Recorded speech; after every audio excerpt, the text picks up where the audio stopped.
جب اللہ کسی سے خوش ہوتا ہے تو اس کے لیے نیکی آسان اور گناہ کرنا مشکل کر دیتا ہے۔ بہترین ہمسفر کی سب سے بڑی خاصیت یہ ہے کہ وہ آپ سے اختلاف اور ناراضگی کے باوجود بھی آپ کا خیال رکھنا اور فکر کرنا نہیں چھوڑتا۔ چیزوں کے آسان اور بہتر ہونے کا انتظار نہ کریں، زندگی ہمیشہ پیچیدہ رہے گی۔ ابھی خوش رہنا سیکھیں، دوسری صورت میں آپ کا وقت ختم ہو جائے گا۔ اس لیے فرق نہیں پڑتا ہے کہ آپ کتنے قیمتی ہیں، کتنے قابل، کتنے اہم ہیں۔ اگر آپ ناقادروں کے ساتھ ہیں تو آپ بیکار ہیں۔ منہ میں زبان تو سبھی رکھتے ہیں مگر کمال وہ کرتے ہیں جو اسے سنبھال کر رکھتے ہیں۔ ہم میں ایک بری عادت یہ بھی ہے کہ ہم خود سے کبھی بھی معافی نہیں مانگتے، کیونکہ ہم خود کو معافی کے قابل ہی نہیں سمجھتے۔ ہم سوچتے ہیں کہ ہمیں دوسروں سے گلہ ہے، اس لیے ہم خوش نہیں ہیں، جبکہ ہمیں سارے گلے خود سے ہوتے ہیں۔ ہمیں اپنے آپ سے شکایت ہوتی ہے، ہمیں اپنے آپ پر غصہ ہوتا ہے۔ کس بات کی شکایت، کس بات کا غصہ؟ اسی بات کی شکایت کہ میں نے خود کی قدر کیوں نہیں کی، اسی بات کا غصہ کہ جہاں میری کوئی عزت نہیں تھی، جہاں میں کسی کی چاہت نہیں تھا، وہاں میں زبردستی کیوں گھستا رہا، جہاں میری جگہ نہیں تھی وہاں میں جگہ کیوں ڈھونڈتا رہا، میں نے کیوں خود کی عزت نہیں کی، میں نے کیوں بے قدر لوگوں کے ہر وقت میسر رہ کر اپنی ویلیو گرا لی۔ ہم اس لیے خفا نہیں ہوتے کہ لوگ ہمیں چھوڑ کر چلے گئے، ہم اس لیے خفا ہوتے ہیں کیونکہ ان لوگوں کو پانے کے اس پر آسائش میں ہم نے خود کو گوا دیا تھا، ہم نے خود کو چھوڑ دیا تھا، ہم نے اپنی ہر خوشی ان لوگوں سے باندھ لی تھی جنہیں ہماری کوئی پرواہ نہیں تھی، ہم نے اپنے ساتھ بہت بڑا ظلم کر لیا تھا جس کا خمیازہ ہمیں اکیلے کو ہی بھگتنا پڑا۔ بس یہی وجہ ہے کہ ہم ناراض ہیں خود سے۔ ہمیں لوگوں کو منانے کی ضرورت نہیں ہے، ہمیں خود کو منانے کی ضرورت ہے۔ ہم اپنے آپ کے مقروض ہیں، ہم پہ ایک بہت بڑی معافی کا قرض ہے جو ہم نے اب خود سے مانگنی ہے، جو ہم نے اس انسان سے مانگی ہے جو ہماری وجہ سے بہت ہرٹ ہوا ہے، وہ انسان جو ہمارے اندر رہتا ہے۔ اس لیے ہم ہمت جٹائیں اور معاف کر دیں خود کو اس محفل میں بیٹھنے کے لیے جہاں آپ کی کوئی جگہ نہیں تھی۔ معاف کر دیں خود کو ان لوگوں سے رشتہ جوڑے رکھنے کے لیے جنہیں آپ کی قدر نہیں تھی۔ معاف کر دیں خود کو ان فیصلوں کے لیے جن کے بعد آپ کبھی مسکرا نہیں پائے۔ معاف کر دیں خود کو ان غلطیوں کے لیے جو آپ نے جان بوجھ کر کے معاف کر دی۔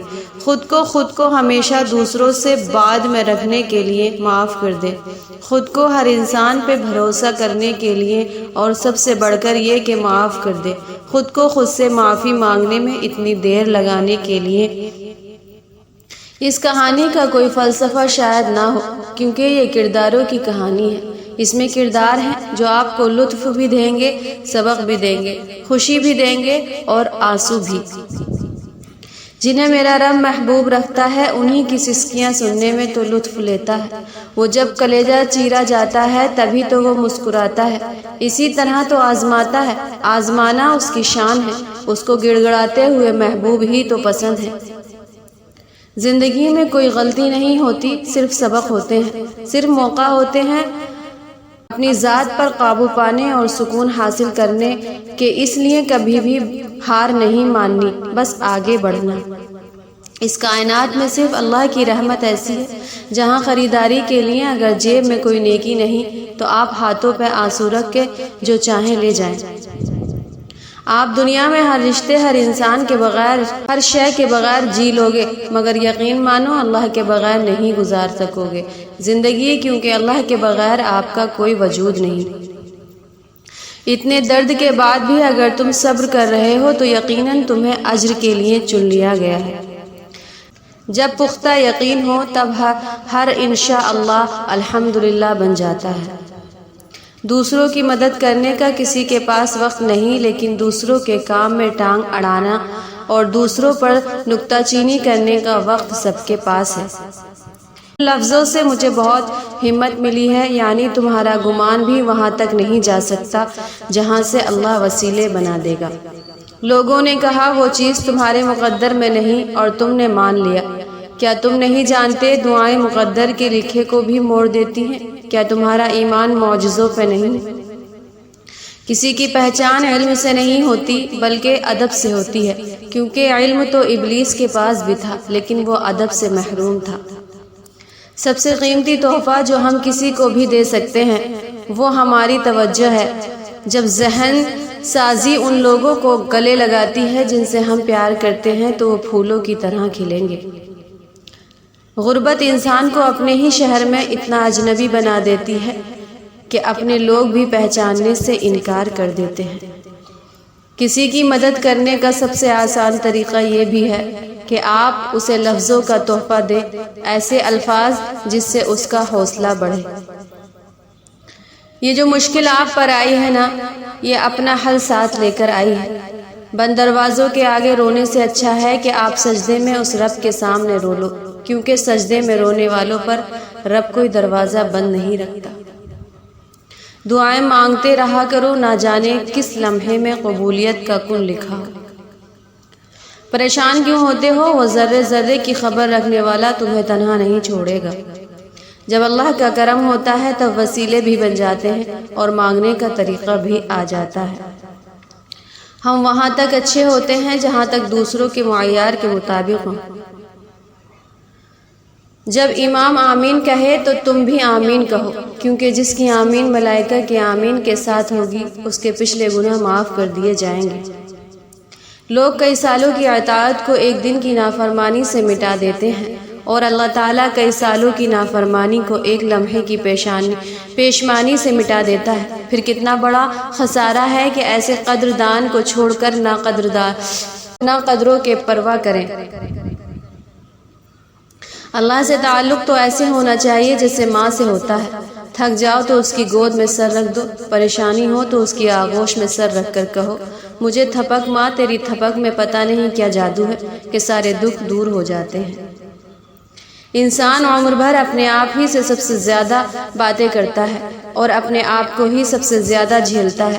شاید کسی اور میں اس قدر جھیلنے کی طاقت نہیں ہوتی۔ انسان خود ہی اپنا سب سے بڑا دوست اور سب سے بڑا دشمن ہوتا ہے، باقی اس کی اپنی ذات ہے۔ باہر ہونے والی کبھی دوستیاں اور کبھی دشمنیاں عارضی اور ناپائیدار ہوتی ہیں۔ کہتے ہیں شادی مشکل ہے اور طلاق بھی، کسی کے ساتھ رہنا مشکل ہے اور تنہا زندگی گزارنا بھی، بے اولادی مشکل ہے اور اولاد کو پالنا بھی۔ آپ نے صرف اپنی مرضی کی مشکل چننی ہے کہ آپ کس مشکل کے ساتھ رہ سکتے ہیں۔ اور جہاں صبر کا مقام شروع ہوتا ہے وہاں محبتوں کی لازوال کہانیاں لکھی جاتی ہیں، پھر اس کا کن ہوتا ہے اور ہر مشکل آسان ہو جاتی ہے۔ اللہ کتنا طاقتور ہے، وہ کیا نہیں کر سکتا؟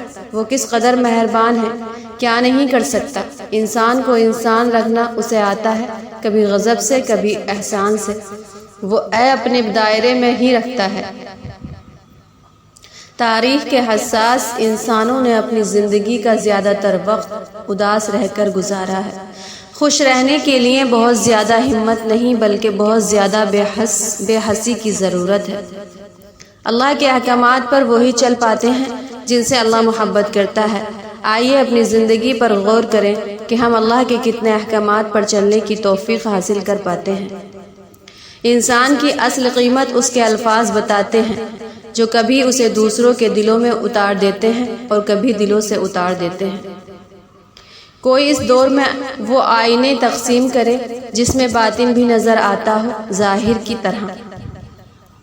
جب کوئی آپ سے یہ کہتا ہے کہ میرے لیے دعا کرنا تو اس کے لیے دعا ضرور کریں۔ کیا پتہ وہ انسان اس وقت اذیت کی کس حد سے گزر رہا ہو اور آپ کو دعا کے لیے کہا ہو کہ کوئی تو ایسا ہاتھ اٹھے گا جس کے وسیلے سے اس کی دعا بارگاہ الہی میں قبول کر لی جائے گی اور کن کا سفر طے کرتی فیکن کی منزل تک پہنچ جائے گی۔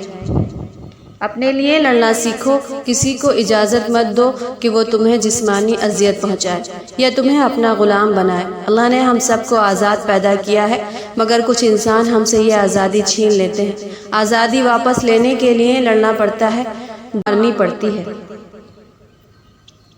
ضائع تو وہ کچھ بھی نہیں کرتا، نہ کوئی دعا نہ نیکی اور نہ ہی پکار ضائع جاتی ہے۔ اس کے ہاں ہر چیز کی قدر ہے، ہر وہ عمل جو اس کے لیے ہو، ہر وہ آنسو، ہر وہ آجو صرف اس کی یاد میں نکلے، وہ اسے یاد رکھتا ہے اور بہترین وقت پر بہترین بدلے سے نواز دیتا ہے۔